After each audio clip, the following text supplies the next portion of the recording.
Ah, mais j'ai habité le 15e jusqu'à l'âge de 29 ans.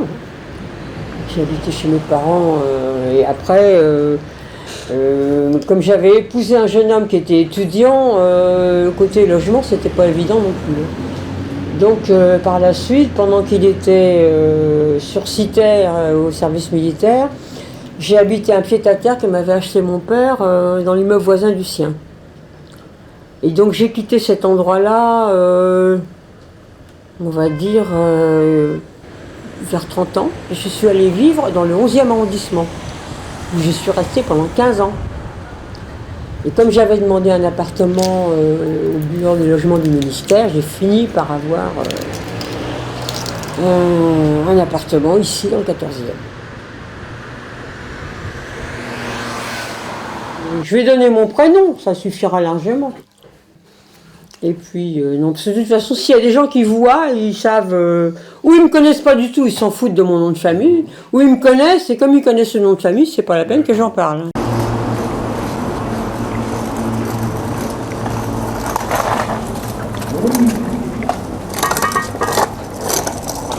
Ici, ils ne pouvaient pas aller ailleurs. Il y a plein de places là-bas. Eh bien, écoutez, je me présente, je suis retraitée, je m'appelle Jocelyne, prénom, ça suffira. Je suis retraitée depuis une bonne dizaine d'années, sinon plus, de l'administration de la Défense nationale. J'ai fait pas mal de choses dans la vie, j'ai fait du théâtre amateur, j'ai fait de la peinture, j'ai fait, bon, on va dire, pas mal de choses, quoi. J'ai fait des voyages, je me suis promenée sur la planète un petit peu. Ah, j'habite vers le boulevard Brune, en fait, j'habite l'avenue Georges Lafenêtre, qui fait un angle avec le boulevard Brune, c'est-à-dire dans le coin où on cherche à savoir ce qui se passe, et qu'est-ce que font les gens, et qu'est-ce qu'il y a d'intéressant sur ce boulevard, comme on le disait autrefois. Voilà. Je ne sais pas s'il y a d'intéressant sur le boulevard.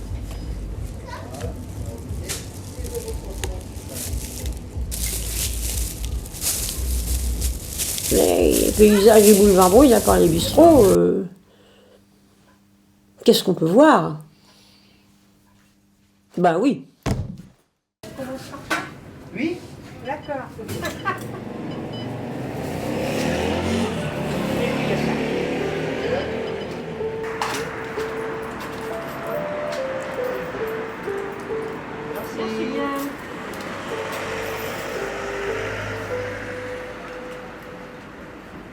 Quand les gens veulent, disons, quand ils veulent communiquer, ils traversent. Hein. Quand vous voulez aller au magasin, vous voulez aller au bistrot, vous traversez. Hein. Moi, je traverse tous les jours. Hein. Pas forcément pour aller au bistrot, mais pour aller au magasin. Ah, au bistrot, j'y vais quand je suis avec des gens, tout seul. Qu'est-ce qu'on va dire aux gens, hein, pas grand-chose. J'y avais emmené, avec mon fils, on y avait emmené un jeune américain, lui, à la mosquée. À la mosquée, parce que là-bas, bon, même s'il y en a, elles ne sont pas comme celle-là. C'est une mosquée qui a été faite au 19e siècle. J'avais proposé, moi, de faire des photos d'un bistrot du coin, et puis de faire un tableau avec ça. Parce que j'ai décidé de commencer à me lancer dans les peintures de bistrot. On va à gauche, on découvre une route qu'on ne connaissait pas. Ah oui, c'est formidable. Et après, on tourne à droite, on tourne encore une route qu'on ne connaissait pas. Mais parce que c'est immense, Paris. Il faut aller dans les quartiers anciens comme ça. Des vieux quartiers comme le 18e ou le 19e. Je suis loin de le connaître par cœur. Ça a toujours été loin de chez moi. Ben ici, les bistrots, en fait, il n'y en a pas des masses sur le boulevard. Hein. On avait parlé l'autre fois de ce qu'il y avait. Il y a le Maréchal Brune, porte de Vanves. Et puis, entre-temps, il y a des petits bistrots, avec des habitués. Je ne sais pas s'il y a grand-chose à dire de ces bistrots-là. J'y vais pas. J'y suis allée une fois avec une jeune fille dont j'avais fait connaissance en faisant la queue au bureau de poste. On était allés boire un café ensemble, toutes les deux. Alors, est-ce ouvert ou fermé? J'ai connu l'époque où c'était ouvert, fermé le samedi et ouvert le dimanche. Et là, c'est ouvert apparemment, non fermé. Donc c'est resté comme autrefois, fermé le samedi. Et au coin, on a le Didot, la brasserie. Alors moi, je connais mieux la brasserie parce que quand les enfants habitaient ensemble, on se retrouvait souvent pour boire un verre là, avant d'aller déjeuner chez moi ou chez eux. Et puis on connaissait des gens du coin. Donc c'est là qu'on les retrouvait relativement régulièrement, quoi. Et puis bon, ça change, les choses changent aussi, hein. Il y avait un certain nombre de personnes qui passaient par là que je ne vois plus. C'est peut-être des gens qui ont changé de bistrot, ou peut-être des gens qui n'ont plus le même emploi du temps, je ne sais pas. Je ne vais pas épiloguer là-dessus, n'est-ce pas?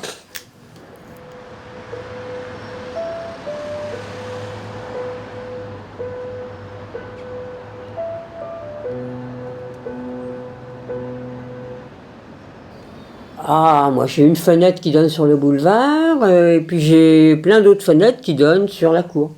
Sur les arbres, l'herbe, c'est pas désagréable.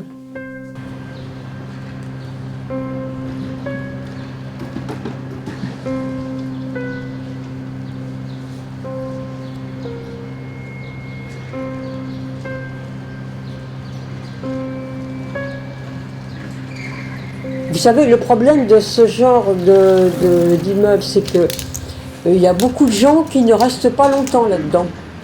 Parce que l'armée loge des gens. C'est mon cas. Et il y a des gens qui sont mutés au bout de 2 ans pour travailler ailleurs. La dame qui est juste en dessous de chez moi, il n'y a pas très longtemps qu'elle habite là. Avant, c'était d'autres gens. Et bon, ben, elle n'est pas de la même génération que moi, donc qu'est-ce qu'elle peut me raconter? Et moi, qu'est-ce que je peux lui dire?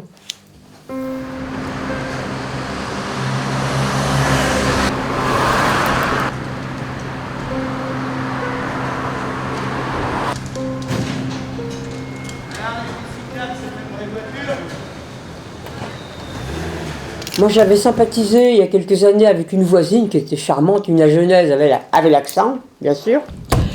Et elle a été nommée à Rome, à l'ambassade. Donc, hop, Myriam est partie, elle a été remplacée. Des gens sympas d'ailleurs, hein, rien contre.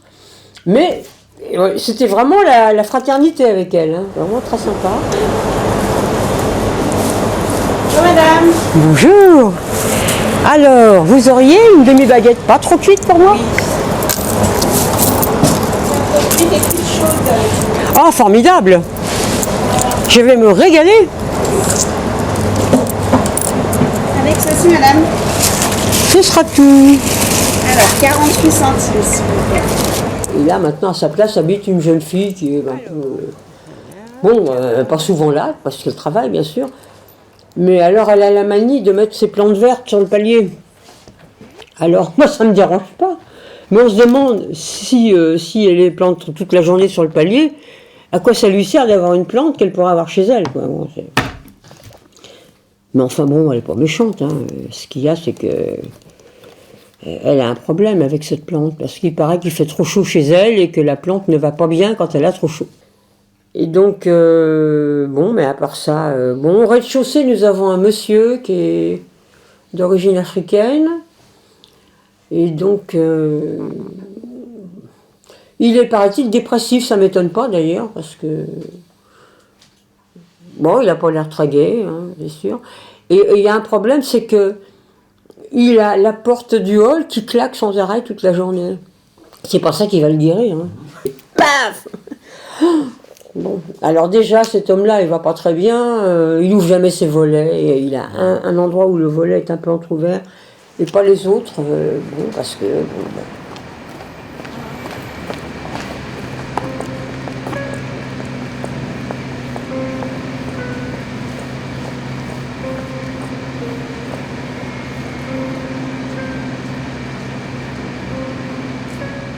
J'écris sur le quartier quand il se passe quelque chose qui justifie d'en parler. S'il ne se passe rien à raconter, je ne raconte pas, hein. Ce que j'écris, bon, j'ai toujours aimé écrire. J'ai publié un roman quand j'avais une vingtaine d'années.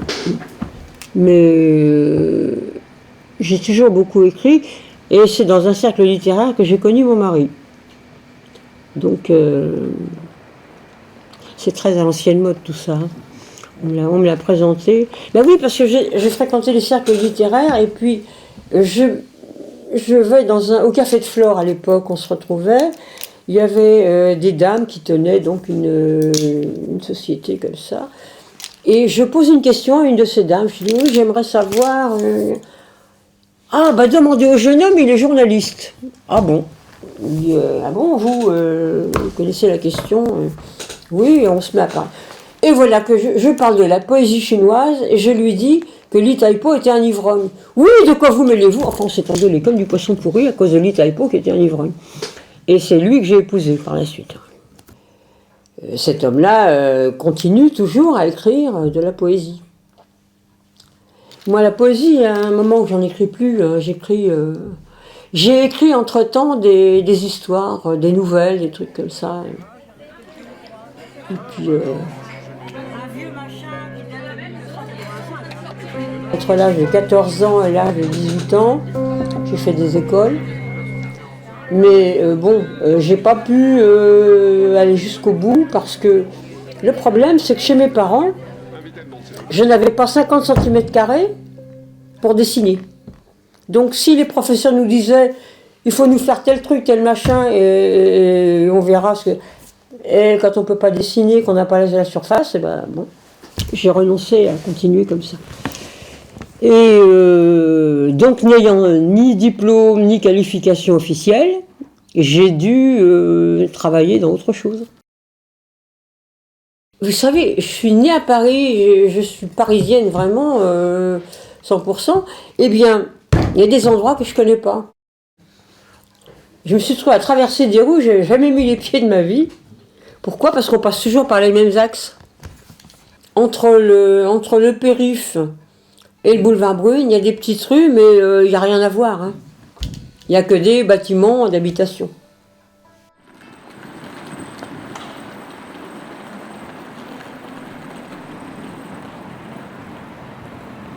Non, mais c'est vrai que des rues à découvrir dans ce coin-là, non, pas tant que ça.